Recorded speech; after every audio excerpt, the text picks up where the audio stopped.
noite a todos. Iniciaremos agora nossos trabalhos, então, com a leitura do livro Vinha de Luz, de Chico Xavier. Nisto conheceremos. Quando sabemos conservar a ligação com a paz divina, apesar de todas as perturbações humanas, perdoando quantas vezes forem necessárias ao companheiro que nos magoa, esquecendo o mal para construir o bem, amparando com sinceridade os que nos aborrecem, cooperando espiritualmente pela ação e pela oração, em benefício dos que nos perseguem e caluniam, olvidando nossos desejos particulares para servirmos em favor de todos, guardando a fé no Supremo Poder como luz inapagável no coração, perseverando na bondade construtiva, embora 1000 golpes da maldade nos assediem, negando a nós mesmos para que a bênção divina resplandeça no torno de nossos passos, carregando nossas dificuldades como dádivas celestes, recebendo adversários por instrutores, bendizendo as lutas que nos afeiçoam a alma, convertendo a experiência terrena em celeiros de alegrias para a eternidade, descortinando ensejos de servir em toda parte, compreendendo e auxiliando sempre, sem a preocupação de sermos entendidos e ajudados, amando nossos semelhantes, qual temos sido amados pelo Senhor, sem expectativa de recompensa. Então, conheceremos o Espírito da verdade em nós, iluminando-nos a estrada para a redenção divina. Eu convido a todos, então, que nesse momento possamos fechar os nossos olhos, nos conectar com Deus, com a espiritualidade maior que aqui se encontra sempre nesta casa. Ela está aqui para nos amparar, para nos ouvir. Eles sabem das nossas aflições, dos nossos medos, preocupações. Então conversem com eles. Eles estão aqui sempre. Confie neles. Nesta noite também, Senhor, queremos agradecer e pedir para que ampare a palestrante em sua exposição, que possamos apreciar e compreender suas palavras, pois os ensinamentos na nossa caminhada são muito importantes. Obrigado, Senhor, por mais um dia, por mais um passo da nossa evolução. Muito obrigado, que assim seja. E agora com vocês, a palestra dessa noite será com a Cláudia Curiolete. Seja bem-vinda.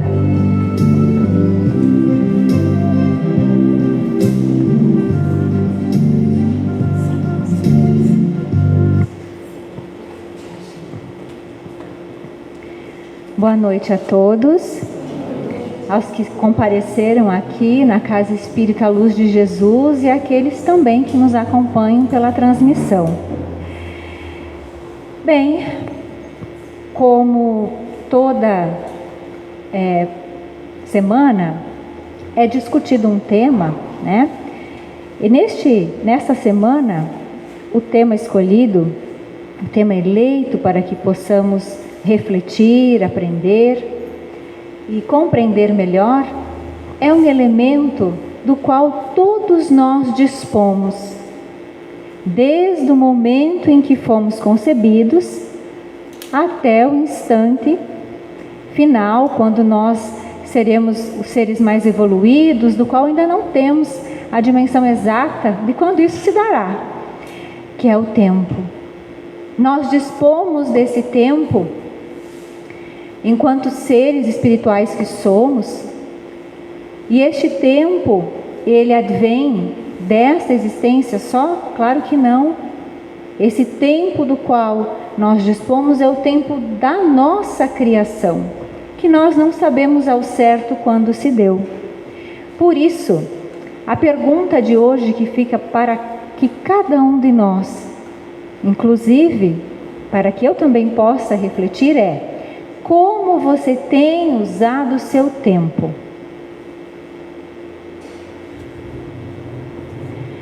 O que é o tempo? O tempo, ele vem do latim tempus, né? Que lhe permite ordenar os eventos em sequências, estabelecendo assim um passado, um presente e um futuro. O tempo, ele foi contado na história humana, na história da humanidade, de diversas formas. Conforme a humanidade foi evoluindo, o tempo foi contado em diversos formatos de calendários. O tempo foi medido por ampulhetas, por calendários do sol, por calendários da lua. E nós hoje medimos o tempo como a gente conhece o tempo, e ele é dividido por passado, presente e futuro. E como com a vinda de Jesus para cá, encarnado, o tempo, a era cristã, passou a ser conhecida como antes de Cristo e depois de Cristo. E o tempo, na mitologia grega, ele também possuía dois deuses, do qual eu vou trazer para vocês somente uma pequena referência, para que a gente possa refletir um pouco.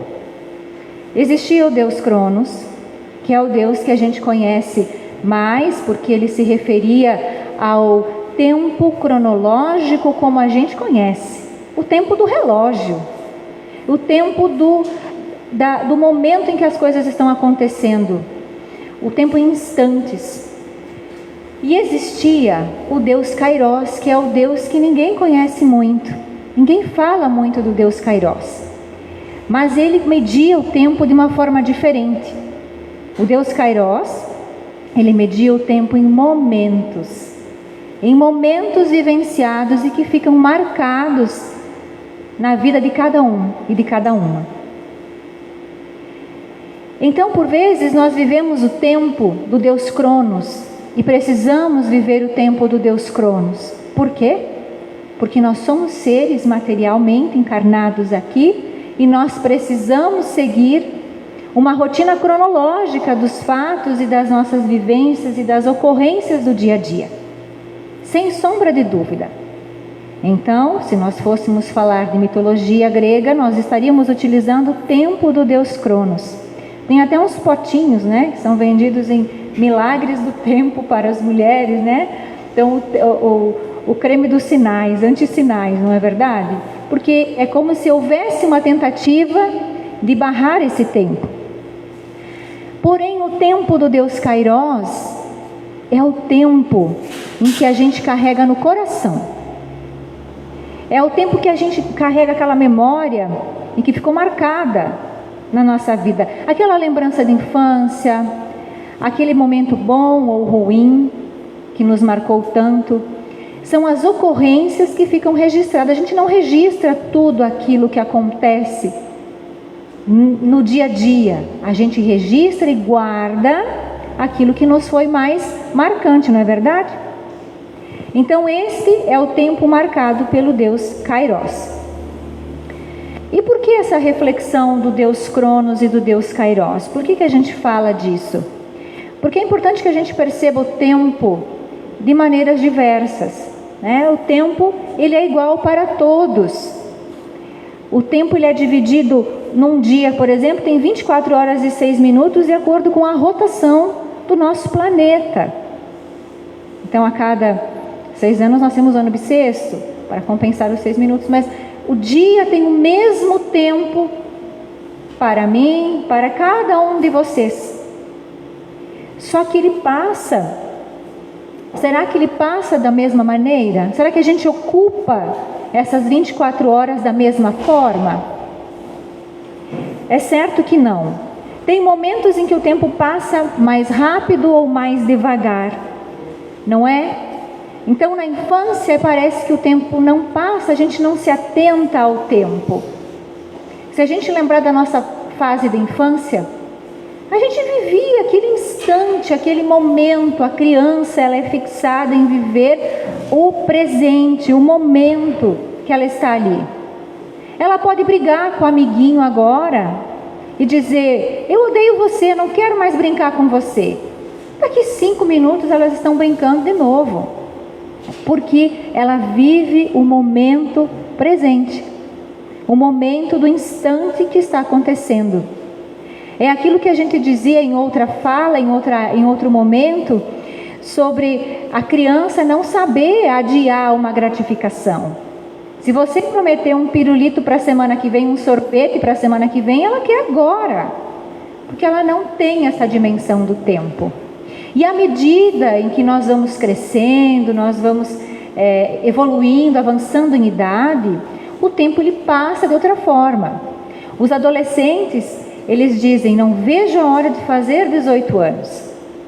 E aí quando ele faz 18 anos, o tempo se foi, passa voando. A gente nem vê, quando vê tem 30, quando vê está com 40, e quando vê fechou 60, 70, a vida passa muito mais rápido depois. Por que será que para o adulto passa diferente? Por que será que nós adultos, nós não vivemos o tempo enquanto instante? Porque conforme a gente vai crescendo, a nossa atenção, ela não fica fixada só no agora. Porque a gente começa a iniciar o planejamento do que pode vir a ser o amanhã. Ou então a gente pensa no que aconteceu ontem, no que aconteceu lá atrás. O adulto, ele faz essas reflexões. Então o tempo para o adulto passa diferente do que passa para uma criança. E nada nos desestabiliza mais do que perdermos a noção do tempo. Tem um filme com Tom Hanks chamado Náufrago. Quem já assistiu, quem não assistiu, recomendo. Um filme bem interessante para que se faça uma analogia do tempo. Há um certo momento em que este náufrago, que acaba sendo despejado em uma ilha deserta, por conta de uma circunstância, ele perde a noção do tempo. Ele não sabe mais que dia é, que horas são, e ele fica completamente desestabilizado. Então o tempo, ele faz com que a gente tenha uma noção de quem nós somos e onde nós estamos. E nós temos também muitos ciclos de tempo, Então tem pessoas que às vezes não têm tempo para nada, e tem pessoas que, mesmo muito ocupadas, arrumam tempo para tudo. Nós somos assim às vezes, não é? Pode observar, quando a gente está sem uma ocupação contínua, parece que é mais difícil a gente começar uma nova atividade ou fazer algo mais. A gente não consegue arrumar um tempo, a gente acaba, como a gente brinca, se enrolando. Mas quando a pessoa ela está bastante ativa, com o tempo devidamente ocupado, ela sempre acha uma forma de tentar ajudar. E, por vezes, acaba não tendo ou não dando a prioridade de um tempo para cuidar de si. E o que é cuidar de si? Será que é cuidar somente do seu corpo? Sim, também, Precisamos cuidar da nossa saúde, mas é também cuidar do nosso espírito. É poder fazer as reflexões necessárias que precisamos ter em certos momentos sobre questões da nossa vida. O que nós estamos fazendo? Nós temos que ter um ciclo para as coisas, para a realização das coisas. Comer, dormir, acordar, estudar, trabalhar. Esse tempo é importantíssimo que ele exista e que ele aconteça, mas também precisamos aprender a incluir nesse tempo um pouquinho mais do tempo de Deus Kairos, como dizia na antiga mitologia grega, o tempo do momento, daquilo que é importante para a minha pessoa e construir o tempo do Deus Kairos dentro de nós. Construir a elevação do momento marcante para a minha vida. Em que momento foi que nós decidimos começar a mudar as nossas atitudes? Em que momento foi a minha virada de chave? A nossa virada de chave, ela pode acontecer em vários momentos da nossa vida, não existe somente uma. Depende da área de vida em que a gente precisa se modificar, a gente vira uma chave e modifica. E esse ciclo de mudança precisa partir de nós. E não permitir, por exemplo, que o imediatismo nos atrapalhe. Hoje, nós estamos vivendo muito essas questões como se nós fôssemos crianças espirituais, cronologicamente crianças. Por vezes nós não sabemos esperar. Então nós sofremos com o imediatismo e com a impaciência.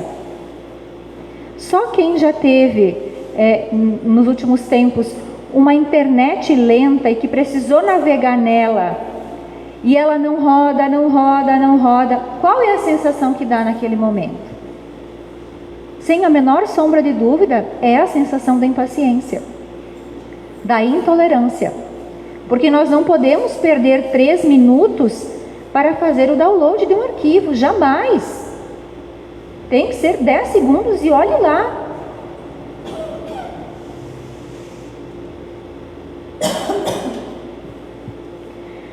Então, por vezes, nós passamos a inverter o valor das coisas. A gente quer apressar aquilo que não pode ser apressado. Quantos pais eu vejo com crianças pequenas, e a criança está aprendendo uma tarefa muito simples, que é amarrar o próprio tênis.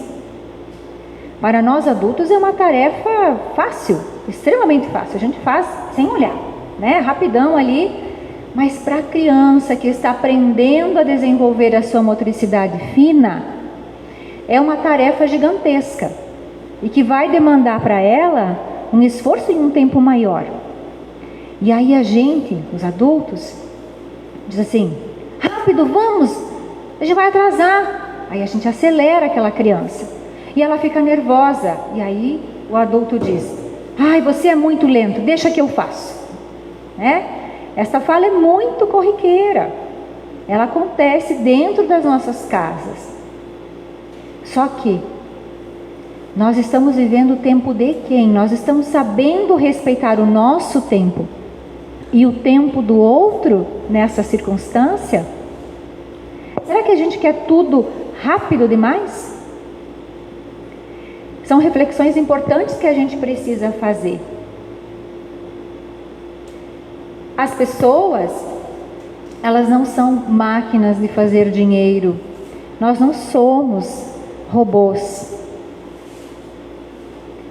Embora às vezes nós nos comportemos como robôs. Nós vivemos no automatismo emocional. Nós continuamos repetindo e repetindo ações como se estivéssemos no automático sem estar de fato presente naquele tempo. A gente acorda de manhã, no rufar do despertador, sai correndo da cama, vai para o banheiro, se veste, sai correndo, toma café, correndo, às vezes não toma, às vezes vai para o trabalho correndo e atende, resolve tudo correndo. Então nós precisamos, às vezes, sair desse automatismo e estar conscientes e presentes. Podemos fazer tudo rápido? Com certeza.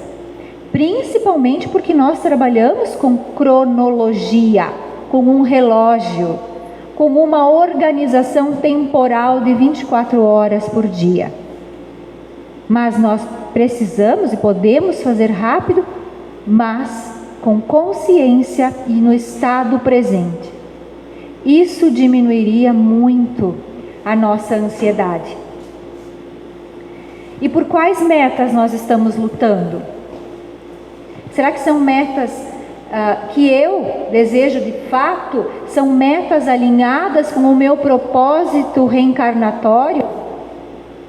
Ou são metas que eu acho que são importantes porque eu acredito, porque eu vi que a sociedade, todo mundo faz, eu vi que lá na rede social todo mundo está fazendo, então eu acho que também é importante para mim alcançar o sucesso, por exemplo, ou um certo padrão de beleza física, de estereótipo. Por quê? Por quais metas que a gente está lutando? A gente precisa perguntar, porque nós não somos seres de agora. Aquilo que a gente faz de fato, repito a pergunta, está alinhado com o nosso propósito nesta reencarnação? Tem valido a pena tanta correria, cansaço e estresse? Nosso trabalho é prazeroso? Às vezes a gente vai dizer, mas Cláudia, um trabalho prazeroso seria um trabalho, aí não sei, depende de cada um. As pessoas vão dizer, deveria ser um trabalho onde eu não me incomodasse com nada, né? Onde eu ganhasse muito bem, tivesse mais flexibilidade. A gente fica idealizando coisas, porque isso eu penso que não exista nesse mundo que a gente vive. Trabalho é trabalho e ele pode ser prazeroso desde o trabalho mais simples, desde o trabalho mais manual até o trabalho mais intelectual. Ele pode ser prazeroso. Quando você estiver na sua casa, limpando a sua casa, cozinhando, arrumando o lar, ou consertando, arrumando o jardim, ou quando você estiver lá sendo presidente da sua empresa, você pode estar trabalhando com prazer ou com desprazer. É a nossa atitude mental conectada com o propósito do porquê eu estou fazendo isso. Se você não enxerga um sentido para aquilo que você faz, dificilmente você vai sentir prazer e satisfação naquilo que você está realizando. Temos qualidade de vida? E o que é isso? O que é qualidade de vida?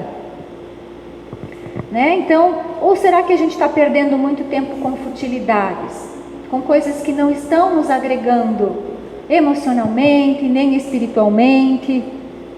A gente está perdendo tempo com coisas que estão nos viciando? Com conversas fúteis? Ou a gente está construindo o nosso tempo e aproveitando para construir junto também o nosso progresso, a nossa evolução espiritual? E aí a gente pensa, mas então a gente não pode ter um momento de descanso? Mas é claro que a gente tem que ter um momento de repouso. Nós somos um corpo de matéria, nós precisamos ter isso, mas que esse repouso seja um repouso condizente com a minha necessidade enquanto espírito, que ele possa ser um repouso edificante também. E aí aquela frase, cuidado com uma vida, com o vazio de uma vida ocupada demais. Às vezes a gente ocupa o nosso tempo tanto com coisas, porque a gente não quer estar na nossa presença. Não é nem na presença dos outros, é na nossa própria presença. Às vezes a gente está em casa e tem pessoas que não gostam de estar sozinhas ou sem nenhum barulho. Então elas ligam a TV, ou elas ligam o rádio, ou elas precisam estar em contato com alguém, fazendo uma chamada de vídeo enquanto estão ali sozinhas. Por quê? Porque elas não conseguem ficar no seu próprio silêncio. Então você se ocupa, mas você se ocupa com o quê? Será que isto não está significando um grande vazio? Um vazio interior, um vazio de si. Não é um vazio de outras coisas de fora. É um vazio de si. E às vezes é preciso a gente se dar conta desse vazio para começar a preenchê-lo. E a preenchê-lo com o quê? Com nós. Com coisas nossas. Com aquilo que nos agrega, com aquilo que nos faz bem. E nos 3 tempos que a cronologia do tempo nos oferece, que é o passado, o presente e o futuro, é nesses 3 tempos que a gente vive emaranhado. É nesses 3 tempos que a gente vive emaranhado, né? Mas é somente no presente que conseguimos ressignificar o passado e construir escolhas positivas para o futuro. Então, se nós estamos aqui agora, eu acabei de beber um gole d'água. Agora? Não é mais agora, foi no passado. Se aquilo que a gente viveu no passado, as coisas marcantes, a gente continua marcantes de um modo negativo, aquela pessoa que nos magoou, aquele abandono que nos feriu, aquela perda que a gente considera como perda, que na doutrina espírita a gente sabe que a gente não perde, né? É uma separação momentânea, mas que a gente interpreta como perda, aquela ferida aberta, se aconteceu no passado e a gente continua remoendo, a gente está remoendo ela no passado ou no presente? No presente.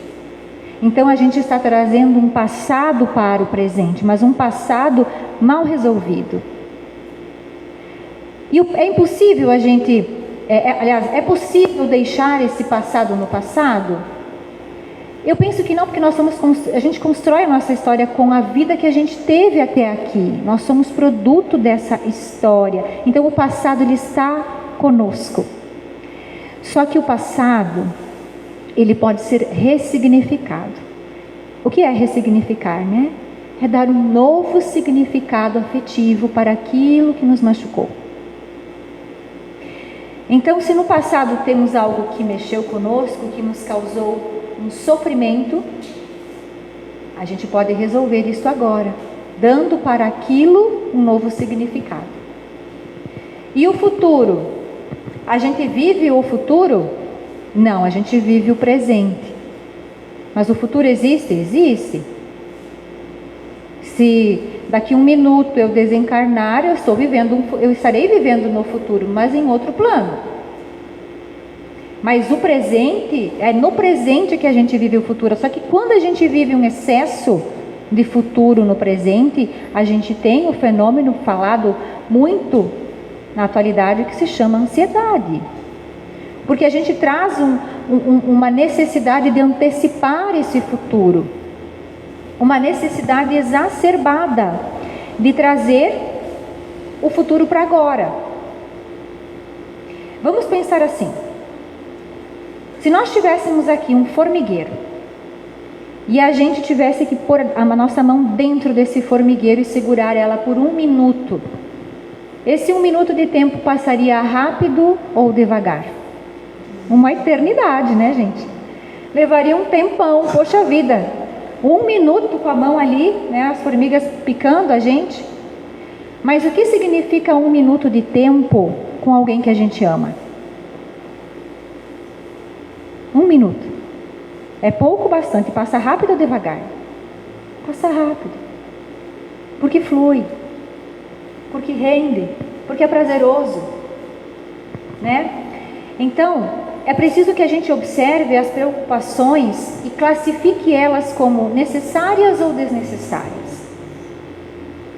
A pandemia trouxe muito isso para a gente. Ela mostrou que a gente até administra algumas situações. A gente administra, mas a gente não controla nada. Porque não está no nosso controle. A gente administra algumas coisinhas. Então, por isso que viver o futuro no presente é sofrer. A gente pode e deve planejar o futuro, sim. Isso é o ato de um espírito responsável que planeja o que deseja fazer, que planeja como ele quer estar lá na frente. Tanto na questão de programação acerca de coisas materiais, das suas conquistas, mas também das suas conquistas espirituais. Olha, este ano eu vou fazer a meta de ano novo, né? A gente ainda está em tempo, está no iníciozinho de fevereiro só. Este ano eu prometo, minha meta de ano novo para 2022 é reclamar menos. E aí a gente fica, né, se policiando para reclamar menos. São metas importantes, porque o ano que vem eu quero estar espiritualmente uma pessoa melhor, porque reclama menos. Então esses são os planejamentos que nós também precisamos fazer. E focar no agora. Mas mais do que focar, fazer agora. Agora é o tempo que nos pertence. Ah, mas semana que vem eu inicio tal projeto. No outro mês eu farei isso, farei aquilo. No ano que vem eu vou pedir perdão para o meu pai ou para a minha mãe. Talvez você não tenha até o ano que vem, porque é o tempo do agora que a gente possui só. A má notícia é que o tempo voa, mas a boa é que você é o piloto. Nós somos o piloto da nossa própria existência. E como tal, nós temos o poder de decidir sobre muitas questões. Sobre a consciência da realidade espiritual da vida. É conseguir olhar a nossa vida para além daquilo que a gente vive no nosso dia a dia. E sim olhar de cima. Tentar elencar objetivos espirituais para a nossa pessoa. Condição de espíritos encarnados. Enquanto passagem de tempo, como eu estou levando esta encarnação? Quanto tempo eu já vivi nesta encarnação e o que eu já fiz até aqui? E o que eu ainda pretendo fazer? O que eu ainda pretendo aprender? O que eu ainda pretendo modificar? Objetivos superiores da vida da matéria e esforço de renovação interior, reforma íntima. Que a reforma íntima ela seja uma constante na nossa vida. Ela merece uma discussão exclusiva, né? No Livro dos Espíritos, na questão 169, nós temos uma pergunta de Kardec. O número de encarnações é o mesmo para todos os espíritos? E ele responde, não. Aquele que caminha depressa se poupa das provas. Todavia, as encarnações sucessivas são numerosas, porque o progresso é quase infinito. Então nós temos uma caminhada que pode ser diferente da do meu esposo, da minha esposa, do meu filho, do meu pai, da minha mãe. Talvez a nossa quantidade de encarnações tenha sido maior, menor. Depende de cada um de nós e de como nós aproveitamos aquilo que nos acontece. Um dos maiores, ou o maior símbolo do cristianismo é a cruz, não é verdade? Então, no lenho da cruz, nós temos dois madeiros, um na vertical e um lenho na horizontal. O lenho da horizontal, a gente poderia dizer que são as nossas tarefas e desafios do dia a dia. São as coisas que a gente faz e as coisas que a gente enfrenta. São as dificuldades que a gente vive e os nossos afazeres, as nossas provas, as nossas vivências. E o lenho na vertical é o lenho que nos conecta com Deus. Ele sai daqui, da terra, e nos conecta com o divino. Poderíamos usar essa simbologia dessa forma. Então, que a nossa vivência na horizontal consiga se conectar com Deus. Porque assim nós teremos um propósito encarnatório que é válido e que promove o crescimento. Quando eu sei que aquilo que eu estou fazendo está alinhado com a minha meta de progresso, de evolução, eu posso estar mais tranquila. E se tiver que sofrer, sofre com resignação. O jugo fica mais leve. Envelhecer. E como nós estamos envelhecendo? Porque falar do tempo não tem como a gente não falar do envelhecimento. E envelhecer é um mito na sociedade atual. As pessoas criaram um estereótipo acerca do envelhecimento que não é condizente.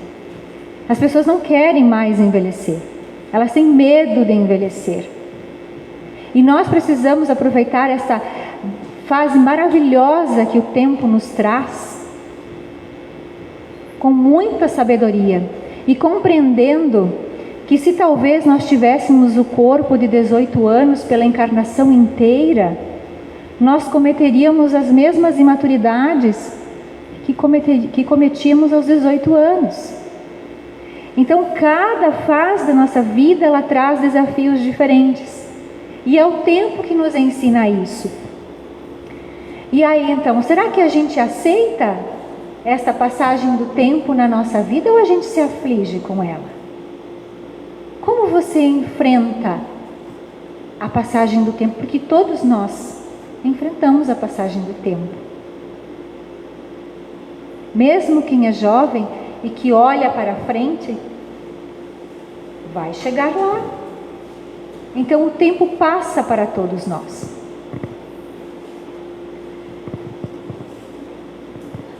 Então, resumindo até aqui, até que ponto os conceitos da imortalidade já entraram em nós, que a doutrina espírita nos propõe? Será que é mesmo verdade isso? Será que a gente conseguiu incorporar esse conceito de imortalidade ou a gente está vivendo só por conta desta vida? E aí as nossas metas são tão pequenas se a gente pensar assim, porque a nossa meta é só pagar o nosso carro, pagar a nossa casa, formar o filho, e deu. Mas a nossa meta enquanto espíritos imortais, proposto pela doutrina espírita, ela pode ser muito maior e mais desafiadora. Se nós já compreendemos os conceitos, até que ponto nós estamos respeitando e vivendo isso na prática? Como a gente vivencia isso no nosso dia a dia? Como nós nos comportamos frente ao tempo e frente às mudanças que ele nos desafia? E até quando? Até quando a gente vai continuar cultivando no nosso coração aquele rancor antigo, aquela mágoa remanescente lá de trás? Até quando a gente vai continuar resistindo ao chamado, ao trabalho cristão, ao trabalho tão maravilhosamente proposto pela doutrina espírita e por Cristo? Até quando a gente vai adiar, procrastinar a nossa melhoria pessoal? Até quando a gente vai continuar deixando de lado aquilo que realmente importa, que são aqueles que convivem conosco? Até quando a gente vai deixar de dar atenção para essas pessoas, de ouvi-las, de olhar nos olhos? Até quando a gente vai manter os nossos vícios? Se não forem vícios do corpo, que sejam os vícios do espírito. O vício de reclamar, o hábito de julgar. Até quando a gente vai manter o egoísmo, o orgulho como nossa bandeira pessoal? Porque o tempo ele dissolve o desnecessário e ele preserva o essencial. Quando a gente abandonar o nosso corpo, quando chegar a nossa hora, sem sombra de dúvida, as máscaras que a gente cultiva, essas máscaras que às vezes a gente apresenta socialmente para as outras pessoas, elas cairão e a gente viverá a nossa essência. É isso que aparecerá. Então de nada adianta uma aparência bonita com uma alma feia, vamos dizer assim, usar essa expressão. É necessário que ambas fluam junto. Não busque ser melhor do que os outros, busque ser melhor do que você era ontem. Então, se nós pensarmos no tempo como uma trajetória que ele teve um início que a gente não sabe onde, mas foi há muito tempo atrás, para nós, para cada um de nós. Então, é justo a gente se comparar com os outros? Como Kardec perguntou para os espíritos, eles também responderam que o número de encarnações, elas são diferentes para cada um de nós, embora a gente vá viver muitas vidas ainda, porque para atingir a perfeição, a gente não tem nem dimensão do que é a perfeição, a gente não sabe ainda, então o caminho é muito longo. Então, é justo a gente se comparar com os outros? Claro que não. Então não façam essa maldade com vocês. É preciso que a gente se compare com quem a gente foi ontem. Pensem só. desde que vamos pensar nessa encarnação que é da qual a gente tem consciência no momento, né? Como vocês eram lá atrás e como vocês são agora. Quanto vocês andaram, o quanto vocês aprenderam, o quanto a vida conseguiu nos modificar também, porque às vezes a gente não quer se modificar, mas a vida vai lá e obriga. A vida nos obriga a mudanças. E também é preciso que a gente não se traia, né?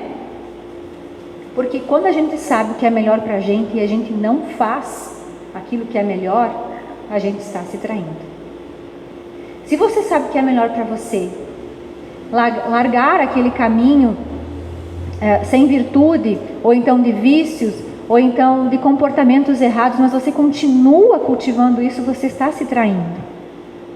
Quando você não faz aquilo que vai ajudar você a ser uma pessoa melhor, se você sabe que ler aquele livro, estudar aquele conteúdo, trabalhar em qualquer situação de caridade, ou então ainda oferecer um abraço amigo, uma palavra amiga a alguém que está precisando, quando você não faz isso, você também está se traindo, porque é ilusão a gente pensar que a gente está somente ajudando o outro, a gente também está se ajudando. E essa semana estudávamos no nosso grupo espírita a Revista Espírita de fevereiro de 1858. E lá, estudando a escala espírita pertinente a esse mês, Kardec colocava, né, essas interrogações todas, e os espíritos respondiam que não basta a gente não fazer o mal. É preciso que a gente faça o bem. Ah, mas eu nunca fiz maldade para ninguém. Eu acho que está tudo certo, eu nunca fiz maldade para ninguém. Mas não fazer maldade para ninguém não é suficiente. É preciso, o convite é para que a gente faça o bem. É para que a gente evolua e sirva aos demais.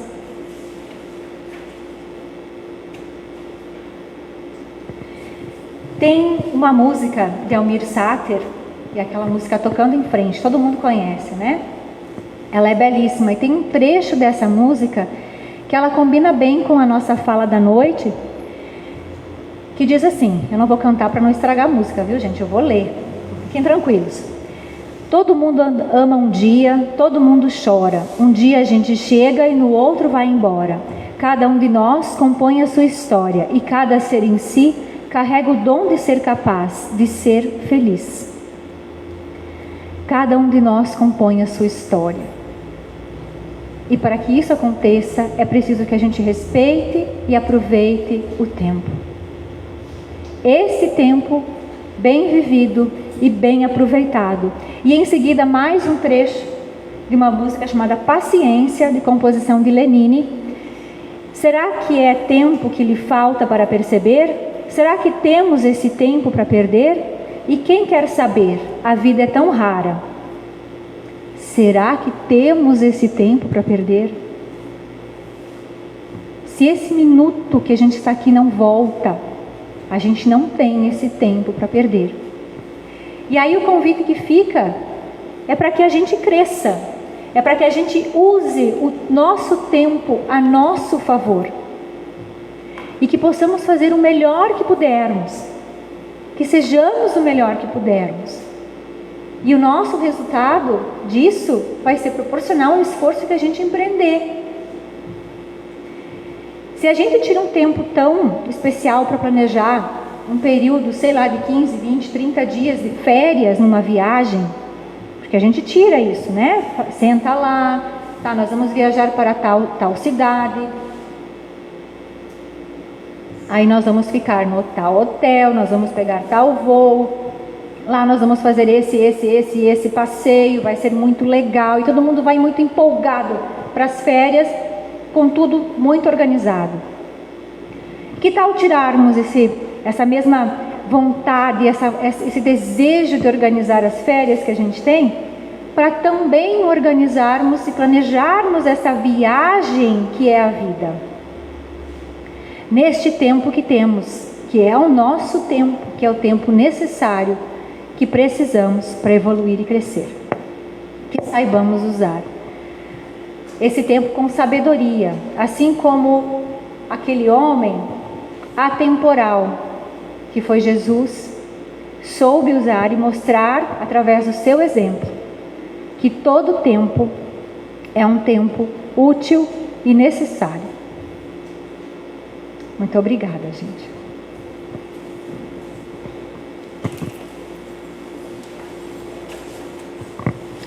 Muito obrigada, Cláudia, pelas belas palavras, bela palestra, e obrigado